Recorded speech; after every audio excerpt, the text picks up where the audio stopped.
नमस्कार, बहुत स्वागत है आप सभी लोगों का हमारे समृद्धि आईएएस के यूट्यूब चैनल पर। और तैयारी कैसी चल रही है कमेंट करके जरूर बताइएगा। क्लासेस कैसी लग रही हैं इसको भी कमेंट करके बताइएगा। देखिए, बहुत से बच्चों का करंट अफेयर्स को लेकर के मैसेज आ रहा है, तो आप लोग घबराइए मत। एक दो दिन से ही मैंने वादा भी किया था कि 10 तारीख के बाद से आपको नियमित करंट अफेयर्स की क्लासेस मिलेंगी। तो मैटर तैयार हो रहा है, जल्दी से एक दो दिन में ही आपको कक्षाएं मिलने लगेंगी, तो आप लोग जो है उसको भी देखते रहिएगा। और पीछे जो है कराया गया है कुछ क्लासेस, तो आप लोगों ने यदि अभी तक नहीं देखा है तो 8-10 वीडियो करंट की है, उसको एक बार तो जरूर देख ले। तब तक खत्म कर लें एक दो दिन में, फिर नई आपको मिलना शुरू हो जाएंगे। आज जो है हमारा ज्योग्राफी का ये लेक्चर है और लेक्चर नंबर 11 है। तो अभी तक आप लोगों ने अगर पीछे का नहीं देखा तो देख लीजिए, एक क्रम से ही चल रहे हैं। इसमें हम देखेंगे सिंचाई और ये नहरों को देखेंगे, और जो बहुउद्देशीय परियोजनाएं हैं जैसे भाखड़ा नंगल बांध है, कावेरी नदी परियोजना है, नागार्जुन सागर बांध परियोजना, तो ये सारी चीजों की हम चर्चा करेंगे इसके माध्यम से।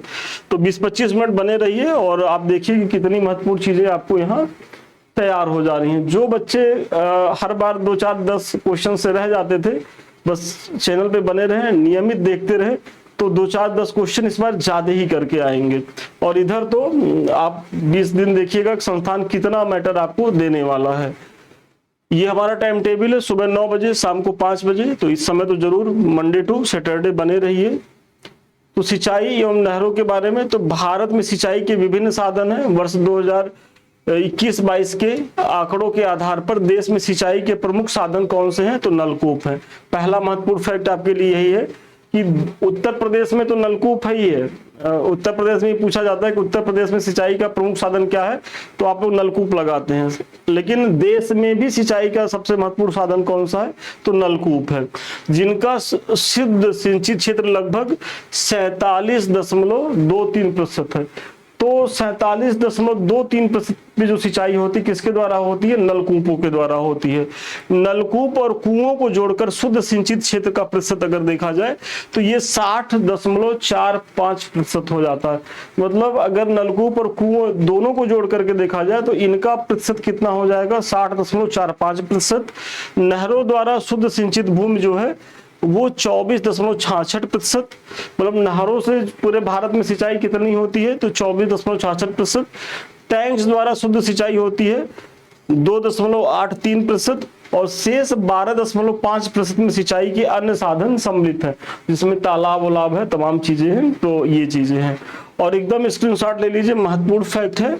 और अक्सर दे देता है कि नलकूप, नहर, टैंक्स, इनमें कितने कितने प्रतिशत सिंचाई की चीजें हैं, आपको कह देगा। इसमें एक डाटा गलत दे देगा और आपसे पूछेगा कौन इसमें गलत है। इसी तरीके से उत्तर प्रदेश में भी ऐसे दे देगा कि नलकूप से कितना प्रतिशत है, नहरों से कितना है, तालाबों से कितना है, या अन्य साधनों से। और इसमें एक डाटा आपको गलत देगा, वो कहेगा कि अब आप जो है सम्मिलित करिए। तो अभी उत्तर प्रदेश वाली भी चीजें आएंगी, उसको भी आप देख लीजिएगा लगे हाथ। कृषि गणना 2015-16 में देश में सिंचाई की दृष्टि से उत्तर प्रदेश का प्रथम, मध्य प्रदेश का द्वितीय और राजस्थान का तृतीय स्थान है। बहुत महत्वपूर्ण फैक्ट है कि अगर सिंचाई की स्थिति में देखा जाए तो सबसे सिंचित प्रदेश कौन सा? उत्तर प्रदेश। उत्तर प्रदेश के बाद आप देखेंगे मध्य प्रदेश है, मध्य प्रदेश के बाद राजस्थान है। भारतीय सिंचाई परियोजनाओं को 3 वर्गों में जो है वो बांटा गया है, और सबसे पहली जो है वो लघु सिंचाई परियोजनाएं होती हैं।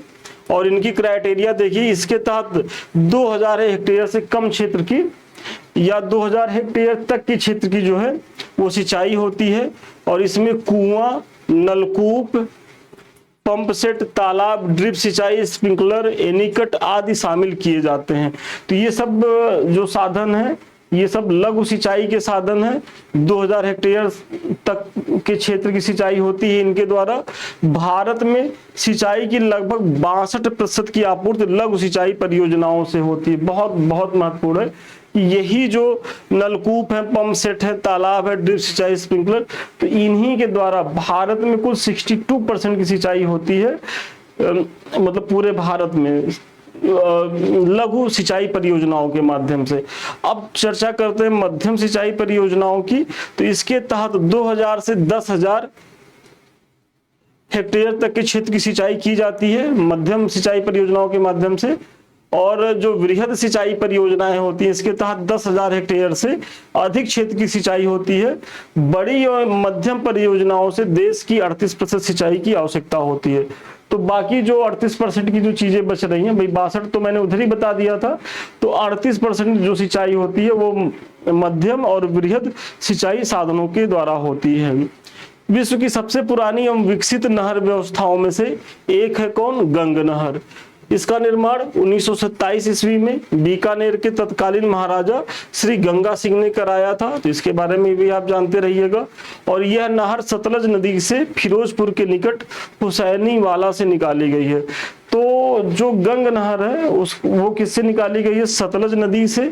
कहाँ निकाली गई है? तो फिरोजपुर के हुसैनी वाला से। और फिरोजपुर कहाँ है? तो ये पंजाब में है। पूर्वी यमुना नहर यमुना नदी के बाएं तट से ताजेवाला, मतलब ये ताजेवाला कहाँ है? वर्तमान यमुनानगर जिला हरियाणा में है, कि निकट से निकलती है। और मुख्य नहर की लंबाई कितनी है? तो 197 किलोमीटर है। ये पूर्वी यमुना नहर की बात हो रही है। फिर इस नहर प्रणाली द्वारा, मतलब किस? तो पूर्वी यमुना नहर प्रणाली के द्वारा हिंडन, यमुना दोआब के सहारनपुर, मुजफ्फरनगर, मेरठ व गाजियाबाद जनपदों को सिंचाई सुविधा उपलब्ध कराई जा रही है। तो ये भी आप लोग जानते रहिएगा।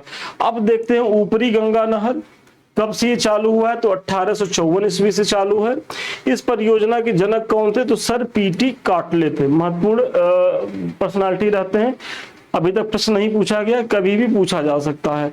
इस नहर प्रणाली द्वारा, किस नहर प्रणाली द्वारा? तो ऊपरी गंगा नहर के द्वारा हरिद्वार, सहारनपुर, मुजफ्फरनगर, मेरठ, गाजियाबाद, बुलंदशहर, अलीगढ़, एटा, मथुरा, फिरोजाबाद, मैनपुरी, आगरा जनपदों में सिंचाई की सुविधाएं उपलब्ध कराई जा रही हैं। तो ये जो ऊपरी गंगा नहर है, ये उत्तर प्रदेश का जो पश्चिमी जो क्षेत्र है वहां सिंचाई साधन का महत्वपूर्ण जो है वो सोर्स है। उत्तर प्रदेश के शारदा ऑब्लिक घाघरा दोआब में अवस्थित पीलीभीत, बरेली, लखीमपुर खीरी, शाहजहांपुर, हरदोई, उन्नाव, लखनऊ, बाराबंकी, रायबरेली, प्रतापगढ़, अयोध्या, सुल्तानपुर, जौनपुर, आजमगढ़, गाजीपुर, प्रयागराज जनपदों में सुरक्षात्मक सिंचाई सुविधा जो है वो उपलब्ध कराई जा रही है। मतलब ये सब क्षेत्र में किससे? तो शारदा नहर प्रणाली, या जिसे घाघरा नहर प्रणाली भी कहा जाता है, तो इसके द्वारा कराई जा रही है। निचली गंगा नहर का उद्गम कहाँ है? तो ये नरौरा में है। और नरौरा कहाँ है? तो बुलंदशहर में है। यूपी स्पेशल के लिए पूछा गया फैक्ट है, आप लोग जानते रहिएगा। इंदिरा गांधी नहर परियोजना का शिलान्यास कब हुआ था? तो 1958 में तत्कालीन गृह मंत्री गोविंद बल्लभ पंत ने किया था। और इसका उद्गम पंजाब में सतलज एवं ब्यास नदियों के संगम पर स्थित हरिके बांध है। तो इंदिरा गांधी नहर परियोजना कहाँ से निकलती है? तो पंजाब में सतलज और व्यास नदियों का जो संगम है, और उसी संगम पे एक हरिके बांध है, वहीं से इसका उद्गम होता है। और इसका जो शिलान्यास कराया गया था 1958 में, जो उस समय देश के तत्कालीन गृह मंत्री कौन थे? गोविंद बल्लभ पंत थे। यह विश्व की सबसे बड़ी नहर परियोजना है जिसकी लंबाई 649 किलोमीटर है। तो विश्व की सबसे लंबी नहर परियोजना कौन सी? इंदिरा गांधी नहर परियोजना है। इस नहर से पश्चिमी राजस्थान के गंगानगर, बीकानेर, जोधपुर, जैसलमेर जिलों की मुख्य रूप से सिंचाई की जाती है। तो इन क्षेत्रों के लिए यह नहर जो है बहुत ही महत्वपूर्ण है। गंडक परियोजना के अंतर्गत गंडक नदी पर त्रिवेणी घाट के पास एक 740 मीटर लंबा बैराज बनाया गया है, जिससे कुछ नहरें निकाली गई हैं। तो ये गंडक परियोजना हो गया। फरक्का बैराज का निर्माण 1975 में हुगली नदी में सिल्ट जमाव को रोकने के उद्देश्य से किया गया था। तो फरक्का बैराज का निर्माण कहाँ किया गया था? हुगली नदी में किया गया था। और किस लिए किया गया था? तो जो हुगली नदी है वेस्ट बंगाल में जो बहती है, वहाँ की जो गाद जम जाती है, तो ऐसे में बाढ़ की समस्या आ जाती थी। तो उसी से निपटने के लिए ये प्रयास किया गया था।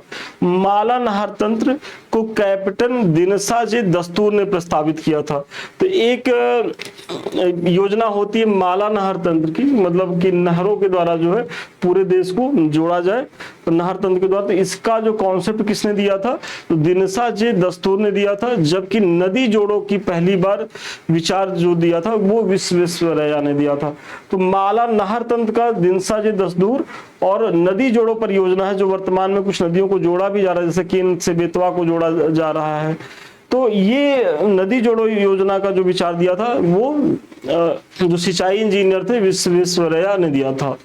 प्रधानमंत्री अटल बिहारी वाजपेयी ने 27 जनवरी 2003 को जल संग्रहण से संबंधित विकास योजना हरियाली का शुभारंभ किया था। तो बहुत महत्वपूर्ण है, कई बार पूछा गया कि हरियाली योजना किससे संबंधित है, तो उसमें जो है प्लांटेशन भी दिया रहेगा और ऑप्शन में जनरली बच्चे जो है प्लांटेशन लगा के आ जाते हैं, लेकिन ये जल संग्रहण के लिए किया गया था हरियाली योजना, न कि प्लांटेशन। भाई जल संग्रहण करेंगे तो एक बाई प्रोडक्ट के रूप में प्लांटेशन को भी गति मिलेगा, लेकिन इसका मूल उद्देश्य क्या था, जल संग्रहण की चीजें थी, इसका ध्यान रखिएगा। इसका उद्देश्य देश भर में जल संभर विकास कार्यक्रम के कार्यान्वयन में वित्तीय और प्रशासनिक रूप से पंचायती राज संस्थाओं को जो है सशक्त बनाना था। तो थोड़ा सा मैंने इसके बारे में डिटेल से बताया है, नाम से बच्चे कंफ्यूज हो जाते हैं, हरियाली समझते हैं तो वो तुरंत जो है उनका दिमाग प्लांटेशन की तरफ चला जाता है। प्रायद्वीपीय भारत में सिंचाई का प्रमुख साधन क्या है, तो तालाब है।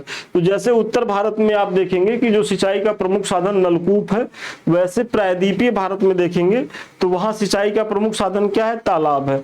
और वही जो वर्षा जल को वो लोग संचित करते हैं और आवश्यकता पड़ने पर उसी से सिंचाई करते हैं। प्रायद्वीपीय क्षेत्र में भूमि चट्टानी होने के कारण या नहरों एवं कुओं का आसानी से निर्माण संभव नहीं है, क्योंकि आप लोग जान ही रहे होंगे जो प्रायद्वीपीय भारत है वो बेसाल्ट लावा से निर्मित है, तो ऐसे में वहां कुआं या नहर खोदना बहुत ही दुरूह है। तो तालाब जो प्राकृतिक तालाब है, और तालाब चूंकि बहुत गहरे में नहीं होते हैं, थोड़ा कम गहराई में और एक विस्तृत भूभाग में वहां बनाए जाते हैं ताकि वहां ज्यादा से ज्यादा पानी को स्टोर किया जा सके। इसके अलावा प्रायद्वीपीय भारत की अधिकांश नदियां जो है वो मौसमी होती हैं, जिसके कारण नहरों में पानी का अभाव रहता है। तो भाई वहां की नदियां चूंकि मौसमी होती हैं, बरसात के समय में ही पानी रहता है और अन्य मौसम में तो आप जो है देखेंगे ड्राई हो रहती है। तो जब नदियों में पानी नहीं है तो नहरों में पानी ऑटोमेटिक नहीं रहेगा, तो इसलिए वहां जो है नदी नहर कुएं से जो सिंचाई है प्रायद्वीपीय भारत में वो बहुत ज्यादा कारगर नहीं है और न के बराबर है। मुख्य सिंचाई का साधन क्या है, तालाब है। ऐसी स्थिति में तालाब सिंचाई के प्रमुख साधन के रूप में विद्यमान है। केंद्रीय भूमि जल बोर्ड द्वारा जारी वार्षिक रिपोर्ट 2020-21 के अनुसार भारत के राज्यों का सिंचाई के लिए उपलब्ध भूतल जल संसाधनों की दृष्टि से प्रमुख राज्य कौन सा है, तो जो भूतल में जो जल संसाधन है उसमें अगर देखा जाए तो सबसे समृद्ध राज्य कौन सा है, उत्तर प्रदेश है। यहाँ कितना पानी है, तो 41.29 बिलियन क्यूबिक मीटर। दूसरे नंबर पे पंजाब आता है तो 32.80 billion cubic metre. Madhya Pradesh आता है 70.33 बिलियन क्यूबिक मीटर और चौथे नंबर पे महाराष्ट्र। तो ये डाटा भी याद रखिएगा, कभी भी आपसे प्रश्न पूछा जा सकता है। उत्तर प्रदेश में विभिन्न साधनों द्वारा सिंचित क्षेत्रफल का प्रतिशत में वितरण अगर आप देखेंगे तो बहुत बहुत महत्वपूर्ण है। तो नलकूप का कितना है, तो नलकूप देखेंगे तो 73.9 करीब 74% जो सिंचाई होती है उत्तर प्रदेश में नलकूपों के द्वारा होती है। नहरों के द्वारा आप देखेंगे 15.8%, कुआं के द्वारा होती है 9.1% और टैंक्स और तालाब के द्वारा होती है 0.06 तथा अन्य साधन भी है 0.6%। तो एकदम स्क्रीनशॉट ले लीजिए, कई बार प्रश्न पूछा गया है। तो नलकूपों द्वारा सिंचाई उत्तर प्रदेश में सर्वाधिक होती है, ये तो दिख ही रहा है, करीब करीब कितना, तो 74%। वैसे एग्जैक्ट फिगर कितना है, तो 73.9% है, इसका भी आप लोग ध्यान रखेंगे। तो आगे बढ़ने से पहले संस्थान के द्वारा 2 बैच चलाए जा रहे हैं मुख्य परीक्षा को लेकर के। एक तो हमारा आरओ का बैच है, दूसरा जो है हमारा बैच है वो यूपीपीसीएस मुख्य परीक्षा को लेकर के। तो ये दोनों बैच आप लोगों के लिए बेहद फ्रूटफुल है। तो अभी तक आप लोगों ने अगर ज्वाइन नहीं किया तो इसे ज्वाइन करें। यहाँ क्या है कि डेली आपको प्रश्न दिए जाते हैं, आप लिख करके दिखाते हैं, कुछ इस तरीके से मूल्यांकन होता है, जो भी कमी रहती है वो बताई जाती है। आपका 1 नंबर आधा नंबर भी कट रहा है तो क्यों कट रहा है और कैसे इसमें और ज्यादा आप इंप्रूव कर सकते हैं। और जब आप लोग की कॉपी चेक हो जाएगी तो ऐसा नहीं है कि बस कॉपी और पे कमेंट करके छोड़ देते हैं, हम जो है इस तरीके से मॉडल आंसर भी देते हैं। और ये सेम डे की प्रक्रिया है, मतलब आपको प्रश्न दिया जाएगा, आप करके दिखाएंगे, सेम डे उस कॉपी का मूल्यांकन होगा और उसके बाद फिर जो है आपको मॉडल आंसर इस तरीके से दिया जाएगा। और उद्देश्य यही है कि आपको जो है मुख्य परीक्षा में जाने से पहले 750 प्लस प्रश्न करा के भेजें ये पीसीएस में, और आरओ में भी जो बच्चे हमारे मुख्य परीक्षा की जो सीरीज चल रही है उससे जुड़े हुए हैं, वो लोग देख ही रहे होंगे कि डेली उनका जो है प्रैक्टिस संस्थान के द्वारा कराया जा रहा है, उनको नोट्स दिए जा रहे हैं, उनको होमवर्क दिया जा रहा है, उनकी कॉपी का मूल्यांकन किया जा रहा है, सारे प्रयास किए जा रहे हैं। तो ये सारे बैच आप लोगों के लिए बहुत उपयोगी हैं। अधिक जानकारी के लिए नंबर फ्लैश कर ही रहा होगा, आप जो है संपर्क कर सकते हैं। तो चलिए अब आते हैं बहुउद्देशीय नदी घाटी परियोजनाओं को देखते हैं, और इसमें सबसे महत्वपूर्ण है पहला नर्मदा घाटी परियोजना। तो नर्मदा भारत की 5वीं सबसे बड़ी नदी है। सर्वप्रथम वर्ष 1945-46 में नर्मदा बेसिन में सिंचाई, विद्युत उत्पादन और बाढ़ नियंत्रण हेतु एक विस्तृत कार्य योजना की जो है वो शुरुआत होती है। सरदार सरोवर परियोजना का निर्माण गुजरात राज्य में नर्मदा नदी पर जो है वो कहाँ हुआ है, तो नौगांव के पास आधार तल से 173 मीटर ऊंचे बांध से किया गया है। तो ऊंचाई जानिए कि 173 मीटर है, और ये गुजरात में किया गया है नर्मदा नदी पर सरदार सरोवर परियोजना। तो ये जानते रहिए सरदार सरोवर परियोजना किस नदी पर है, नर्मदा नदी पर। कहाँ है, गुजरात में है। सरदार सरोवर बांध से नर्मदा नदी के जल का 65.1% हिस्सा जो है मध्य प्रदेश को मिलता है, और बाकी गुजरात को कितना मिलता है, तो 32.1% हिस्सा मिलता है। तो आप देखेंगे कि जो जल की चीजें हैं, जो नर्मदा नदी का जो जल का बंटवारा है, तो उसमें सबसे ज्यादा जो भाग मिलता है किसको मिलता है, तो मध्य प्रदेश को, मतलब 65%, और 32% समथिंग जो है वो गुजरात को मिलता है। परियोजना से उत्पादित विद्युत में सर्वाधिक 57% विद्युत की आपूर्ति मध्य प्रदेश को। और अगर आप देखेंगे जो परियोजना से विद्युत भी बनाया जा रहा है, भाई सरदार सरोवर जो परियोजना है, तो वहां जल विद्युत भी बनाया जा रहा है। ऐसे में जितना भी जल विद्युत का निर्माण होता है उसका 57% एमपी को दिया जाता है। इसके बाद महाराष्ट्र को 27% दिया जा रहा है। सरदार सरोवर से मध्य प्रदेश को सर्वाधिक जो है लाभ मिलता है।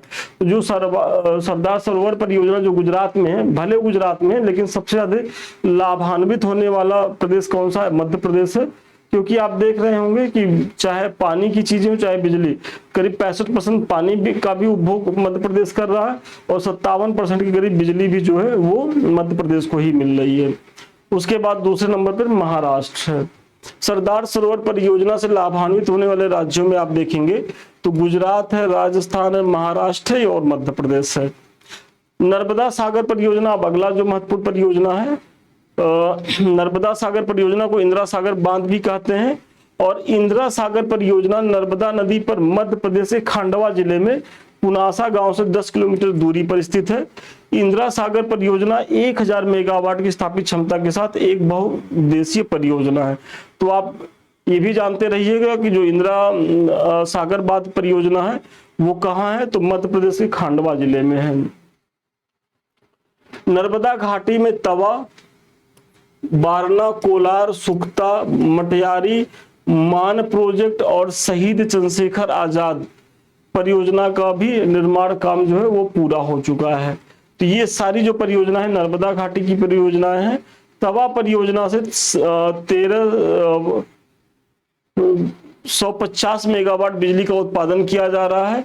और नर्मदा की सहायक नदी कौन सी है, मान। तो मान पर जो है मान परियोजना, हथनी नदी पर शहीद चंद्रशेखर आजाद परियोजना, और वेदा नदी पर अपर वेदा परियोजना का भी जो है वो निर्माण किया जा रहा है। तो ये सब जो है नर्मदा की सहायक नदियों पर भी कई बहुउद्देशीय परियोजनाओं का निर्माण किया जा रहा है। और देखिए अब प्रश्न बनेगा तो यहाँ से बनेगा कि भाई जो मान है, अपर वेदा है, तो ये यह हथनी नदी है, तो इस पे कौन कौन सी जो है परियोजनाएं संचालित की जा रही हैं। क्योंकि नर्मदा नदी को लेकर के सरदार सरोवर जो बांध परियोजना कई बार प्रश्न पूछा गया है। तो अब थोड़ा सा आयोग थोड़ा और डेप्थ में जाएगा, तो डेप्थ में जाएगा तो इन्हीं सब उप परियोजनाओं से प्रश्न बनाएगा। इसी तरीके से अगला है भाखड़ा नांगल बांध। तो भाखड़ा नांगल बहुउद्देशीय परियोजना जो है पंजाब, राजस्थान और हरियाणा की संयुक्त उपक्रम है। तो सबसे पहले तो ये जानिए कि जो भाखड़ा नांगल बांध परियोजना है वो पंजाब, हरियाणा और राजस्थान का संयुक्त परियोजना है। इसके अंतर्गत भाखड़ा और नांगल के पास सतलज नदी पर 2 बांध का निर्माण किया गया है। तो भाखड़ा नांगल जो बांध है वो सतलज नदी पर बनाया गया है, और भाखड़ा बांध के जलाशय को गोविंद सागर के नाम से जाना जाता है। तो ये भी जानते रहिए कि जो भाखड़ा बांध का जो जलाशय है उसे क्या कहा जाता है, गोविंद सागर कहा जाता है। और भाखड़ा नंगल बांध का जो कमांड क्षेत्र है, तो आप देखेंगे कमांड क्षेत्र में हिमाचल प्रदेश भी आता है, पंजाब, हरियाणा और राजस्थान। तो पंजाब, हरियाणा, राजस्थान तो आप यहाँ भी देख रहे हैं, लेकिन कमांड क्षेत्र में एक स्टेट और जुड़ जाता है, कौन सा, हिमाचल प्रदेश। तो ये भी आप लोग जानते रहिएगा। अब आते हैं कावेरी नदी पर जो बने बांध हैं। तो जल विद्युत का विकास 19वीं शताब्दी में के अंतिम दशक में शुरू हुआ था। कब हुआ था, तो 1897 ईस्वी में। कहाँ, तो दार्जिलिंग नगर को बिजली आपूर्ति के लिए सिद्रापोंग में जल विद्युत संयंत्र लगाया गया था। तो सबसे पहला जल विद्युत संयंत्र कहाँ लगाया गया था, तो दार्जिलिंग नगर को जल आपूर्ति प्रदान करने के लिए सिद्रापोंग में लगाया गया था। कब लगाया गया था, 1897 ईस्वी में। यह भारत का सबसे पुराना जल विद्युत शक्ति संयंत्र है। कई बार प्रश्न पूछा गया है, तो इसको आप लोग एकदम स्क्रीनशॉट ले लें या नोट कर लें। कर्नाटक में कावेरी नदी पर स्थित शिव समुद्रम में वर्ष 1902 में भारत का दूसरा सबसे पुराना जल विद्युत संयंत्र लगाया गया। देखिए, सबसे पहला 1897 में सिद्रापोंग में, दूसरा है कर्नाटक के कावेरी में शिव समुद्रम में। कब, तो 1902 में, मतलब 5 साल के बाद दूसरा लगाया गया जल विद्युत प्रोजेक्ट। कृष्ण राज सागर बांध कर्नाटक में कावेरी नदी पर स्थित है। तो कृष्ण राज सागर बांध कहाँ है, तो कर्नाटक में है। और कर्नाटक में कौन सी नदी बहती है, कावेरी नदी है। कृष्ण सागर बांध की रूपरेखा यम विश्वेश्वरैया ने बनाया था। तो इसके बारे में भी आप जानते रहिएगा।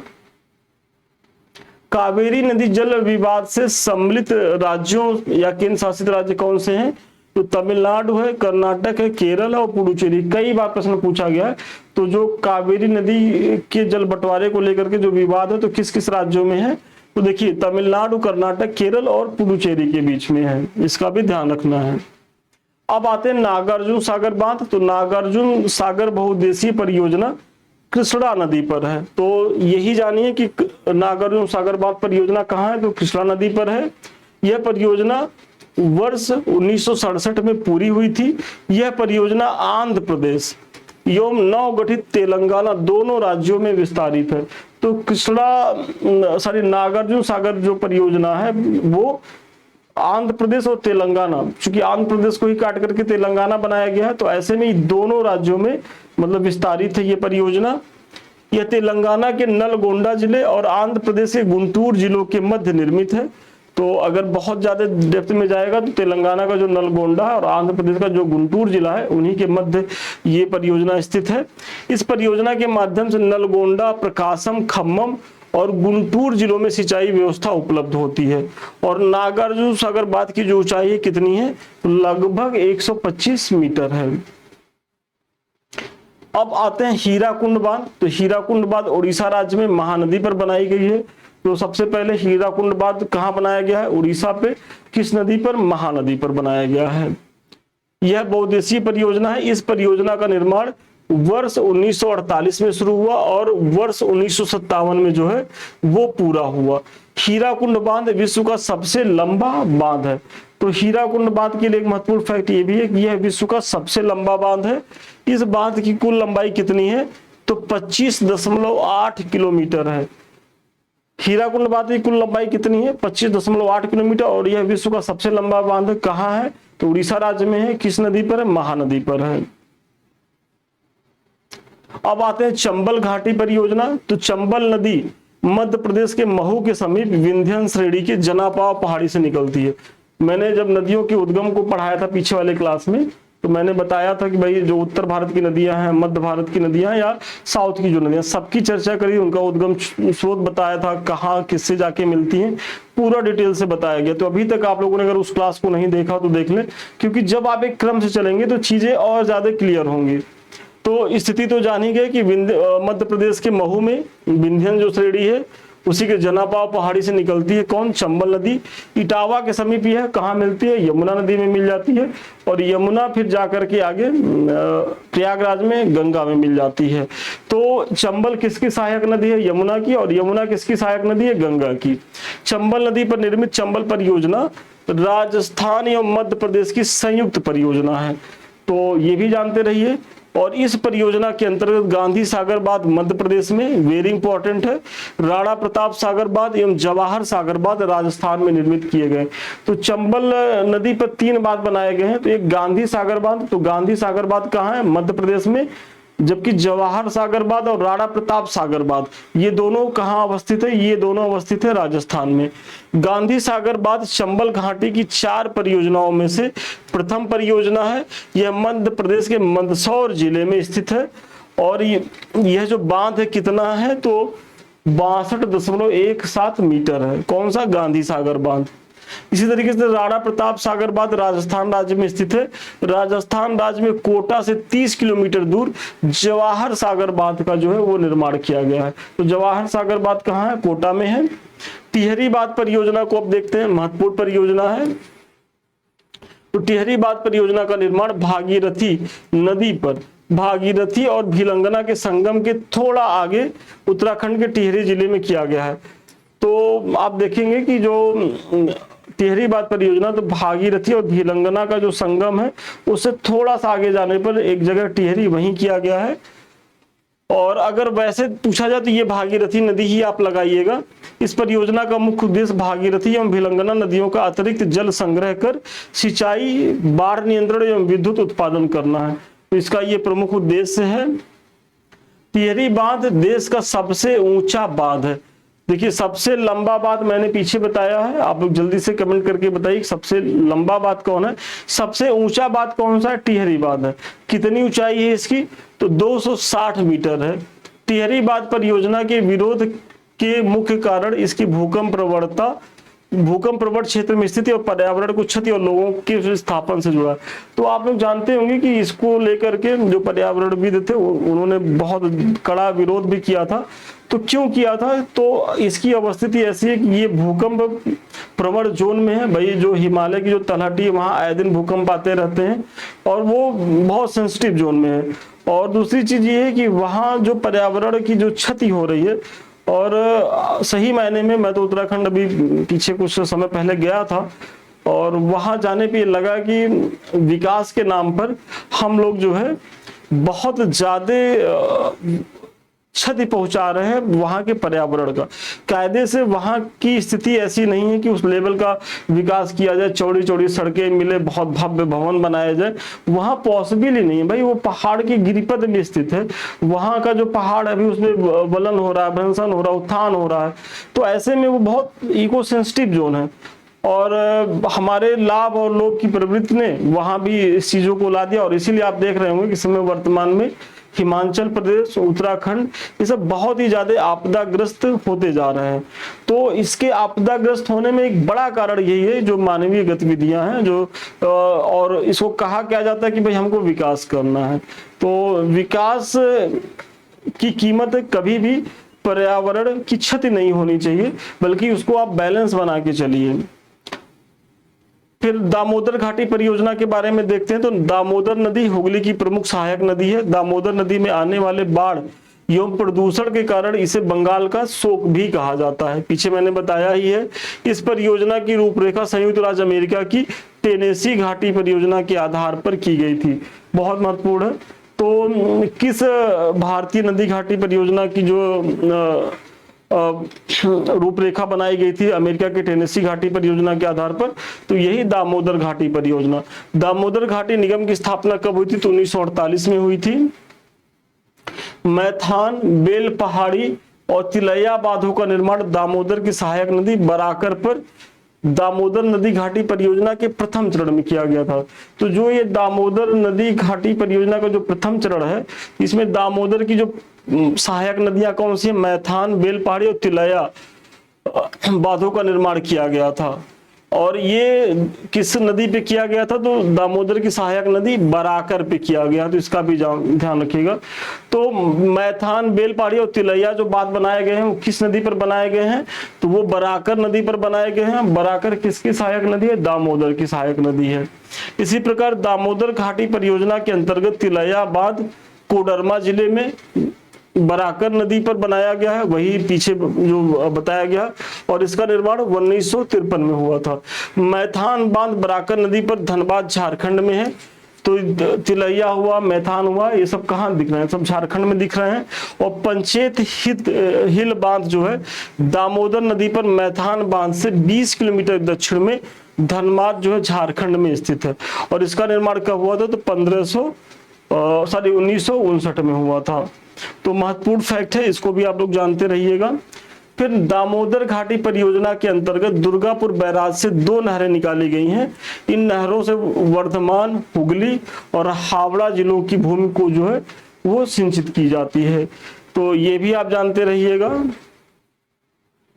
तो चलिए, आज का जो प्रश्न है वो यहीं तक था, और इसके बारे में तो मैंने चर्चा कर ही दी। अभी तक आप लोगों ने इसको ज्वाइन नहीं किया है तो ज्वाइन करें। और ये हमारे कुछ लिंक्स हैं, एक तो टेलीग्राम है, दूसरा समृद्धि IAS का यूट्यूब जिससे अभी हम आप रूबरू हो रहे हैं, तीसरा जो है संदीप मिश्रा ऑफिशियल। तो ये सारे जो लिंक्स हैं आपकी परीक्षा के लिए बेहद उपयोगी हैं।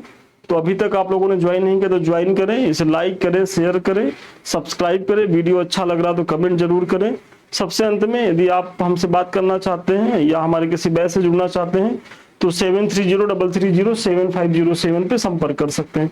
तो ठीक है, आज के लिए इतना ही। पुनः मिलते हैं नए वीडियो में नए क्लास के साथ। तब तक के लिए धन्यवाद, शुभकामनाएं आपको।